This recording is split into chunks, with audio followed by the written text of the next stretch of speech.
Hai hai hai. Assalamualaikum warahmatullahi wabarakatuh. Selamat pagi anak-anakku. Selamat berjumpa lagi bersama Ibu di pembelajaran online. Pada hari ini kita akan melanjutkan pembelajaran satu kemarin yang telah bersama-sama kita simak. Untuk mengawali pembelajaran kali ini, marilah kita bersama-sama membaca doa dulu yuk. Dengan diawali dengan bacaan basmalah. Bismillahirrahmanirrahim. Rabbi zidni ilman warzuqni fahman wa amalan mutaqabbala. Amin. Ayo, ada yang masih ingat nggak? Kemarin kita belajar tentang apa? Oke, iya betul sekali. Kemarin kita telah belajar tentang organ gerak manusia dan hewan. Bahwa manusia mempunyai alat gerak, hewan juga mempunyai alat gerak yang berfungsi untuk berjalan, berlari, melompat, berenang, dan sebagainya. Nah, selain itu juga kita telah belajar tentang menentukan ide pokok dan kalimat pengembang. Iya. Nah, mari kita lanjutkan kembali ya di pembelajaran kedua. Adapun tujuan pembelajaran yang harus kita capai pada kesempatan ini adalah yang pertama, dengan mengamati gambar cerita, siswa mampu menyusun dan merangkai sebuah cerita secara runtut.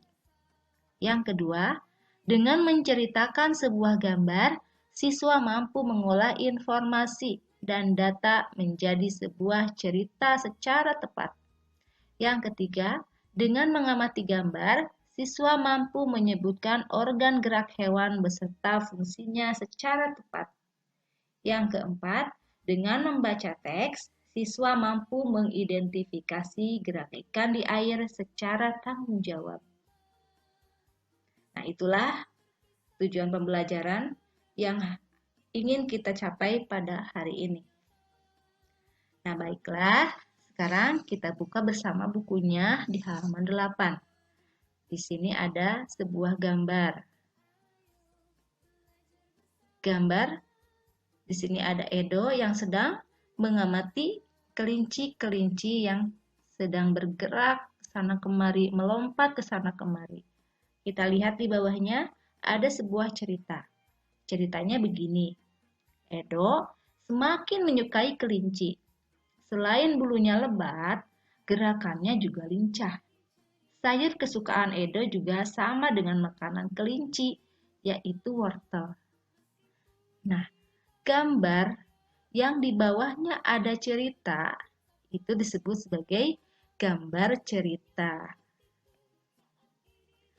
Nah, gambar cerita ini merupakan gambar, bisa satu gambar atau serangkaian gambar, berarti gambarnya lebih dari satu ya, yang mengandung sebuah cerita.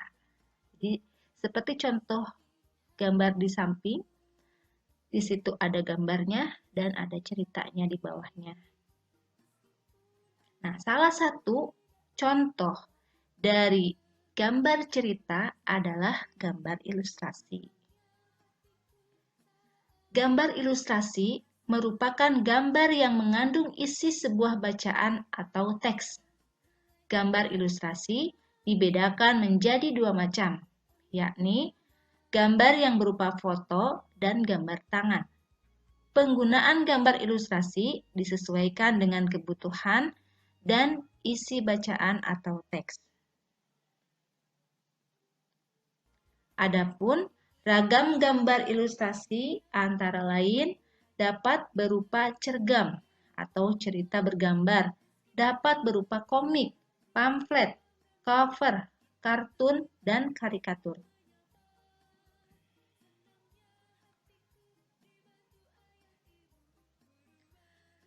Gambar ilustrasi merupakan penggambaran dari sebuah teks yang bertujuan untuk memperjelas, memperindah, dan menerangkan isi atau informasi dari sebuah bacaan. Objek gambar ilustrasi dapat berupa gambar manusia, hewan, dan tumbuh-tumbuhan, serta benda-benda yang ada di sekitar kita. Objek gambar ini harus disesuaikan dengan isi atau bacaan. Ananda pasti pernah kan di perpustakaan membaca sebuah buku yang banyak sekali gambarnya. Nah, itu adalah gambar ilustrasi atau gambar cerita.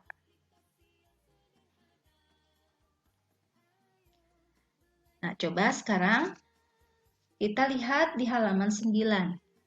Di situ ada contoh gambar cerita. Gambar yang pertama. Nah, gambar yang pertama. Kita lihat gambarnya dan ceritanya kira-kira seperti apa. Nah, ini kita baca ceritanya ya. Pak Rudi mengajak Edo ke kandang kelinci miliknya. Kandangnya sangat luas. Kelincinya banyak sekali. Kita beralih ke gambar 2. Ceritanya, Pak Rudi dan Edo memberi makan kelinci. Mereka memberikan wortel. Kelinci sangat suka makan wortel. Semua kelinci berkumpul mendekat pada Edo. Gambar ketiga, ceritanya, Edo senang sekali. Edo tertawa kegirangan melihat tingkah lucu kelinci-kelinci di kandang kelinci milik Pak Rudi. Nah, gambar yang keempat, semakin lama diamati, tingkah lucu kelinci semakin menggemaskan. Edo pun ikut berlarian mengejar kelinci. Sesekali, Edo menirukan gerakan lucu kelinci, melompat, berlari, dan berdiri dengan kedua kaki. Nah, ini adalah contoh dari gambar cerita. Nanti kalian buat ya.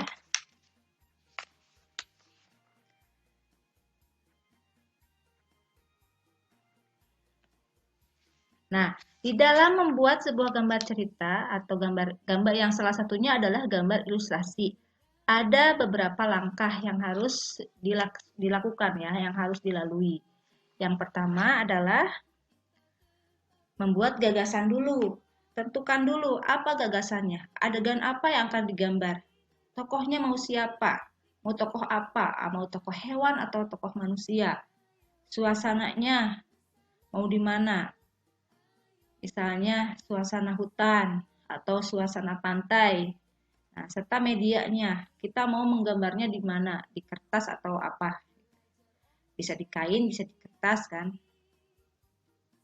Nah, yang kedua, setelah kita menentukan gagasannya, baru kita membuat sketsanya, yaitu membuat sketsa, membuat rancangan gambar sesuai dengan gagasan yang telah kita pikirkan tadi, yang sudah kita tentukan tadi.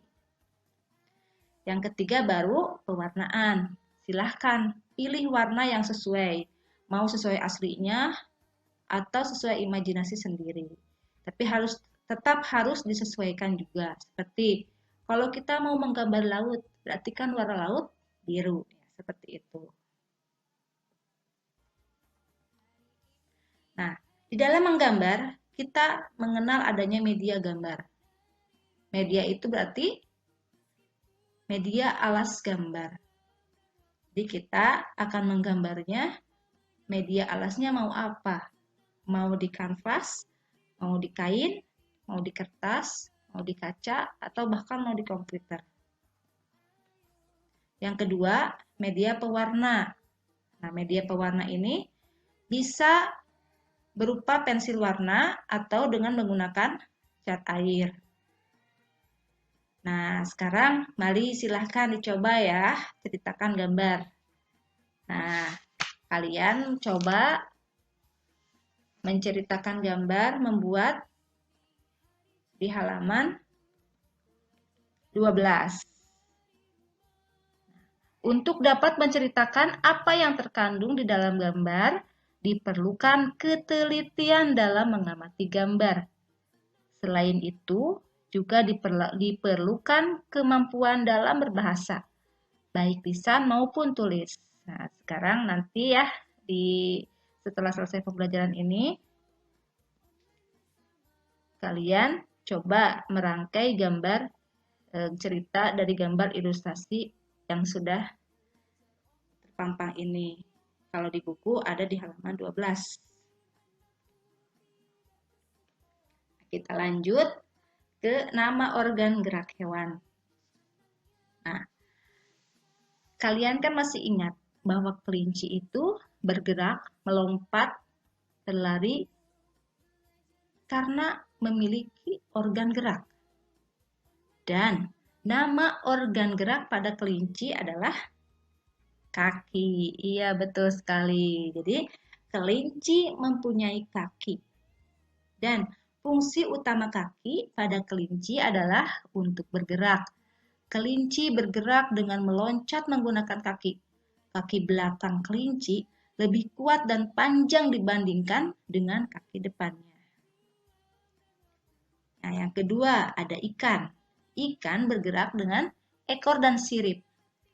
Ekor dan sirip ekor yang lebar berfungsi untuk mendorong gerakan ikan di dalam air. Yang ketiga, katak. Katak mempunyai organ gerak bernama kaki. Sepasang kaki yang berselaput berfungsi untuk melompat dan dapat berenang di dalam air.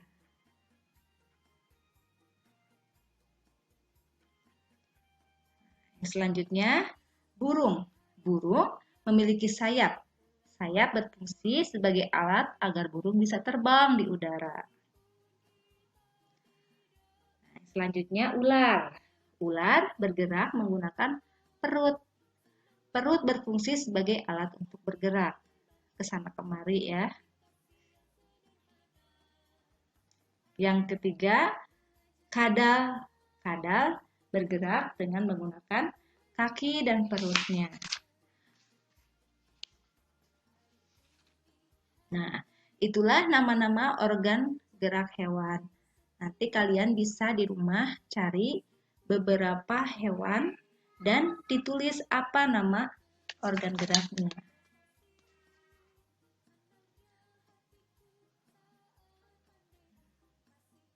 Nah, demikianlah anak-anakku pembelajaran pada hari ini.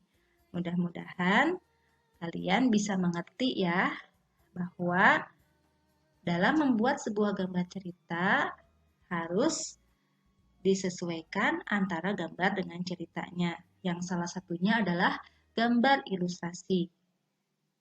Cerita pada sebuah gambar itu adalah gunanya untuk memperjelas gambar itu sendiri.